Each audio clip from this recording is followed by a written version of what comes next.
Hi friends, ഏവർക്കും പുതിയൊരു വീഡിയോയിലേക്ക് സ്വാഗതം. അപ്പം ഇന്ന് നമുക്കൊരു വഴുതനങ്ങ കൊണ്ടൊരു ഡിഷ് ഉണ്ടാക്കിയാലോ. പൊതുവെ ആർക്കും വഴുതനങ്ങ ഇഷ്ടമല്ല, എങ്കിലും ഈ ഒരു ഡിഷ് ഉണ്ടെങ്കിൽ ഒരു പറ ചോറ് തിന്നാട്ടോ.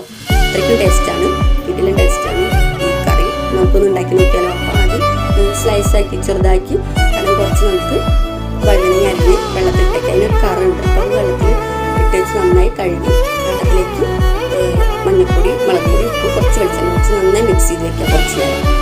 അപ്പോൾ അത് മുളകൊക്കെ പിടിക്കാൻ വേണ്ടിയിട്ടാണ് ഒരു 5 മിനിറ്റ് വയ്ക്കുക. എന്നിട്ട് നമുക്ക് ഒരു പാനിൽ വെളിച്ചെണ്ണ വെച്ച് ഇത് നന്നായിട്ട് വറുത്തെടുക്കണം. അപ്പുറം വെച്ചിട്ട് നന്നായി വറുത്തെടുക്കണം. എന്നിട്ട് അതിൻ്റെ മുകളിലേക്ക് കുറച്ച് കറിവേപ്പില ഇങ്ങനെ ആക്കുന്നുണ്ട്.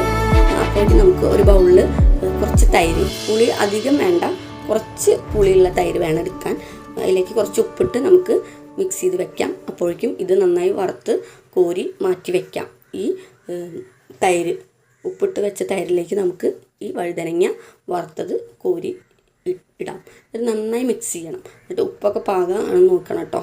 എന്നിട്ട് നമുക്ക് ഇതിലേക്ക് കടുക്, കുറച്ച് വെളിച്ചെണ്ണ, കടുക്, ചെറിയ ഉള്ളി, ജീരകം, കറിവേപ്പിൻ്റെ ഇല, ഉലുവപ്പൊടി, കുരുമുളക് പൊടിയൊക്കെ ഇട്ട് താളിച്ച് ഒഴിക്കാം. നല്ല ടേസ്റ്റാട്ടോ. ഇതൊരു ബംഗാളി ഡിഷും കൂടിയാണ്.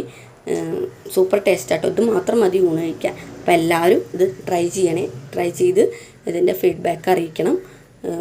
ഇത് നമ്മളെ ബംഗാളി ഡിഷാണ്, പക്ഷേ എല്ലാവർക്കും ഇഷ്ടപ്പെടും. വഴുതനങ്ങ കൂട്ടാത്തവരടക്കം ഇത് കൂട്ടി നന്നായി ഊണ് കഴിക്കണം.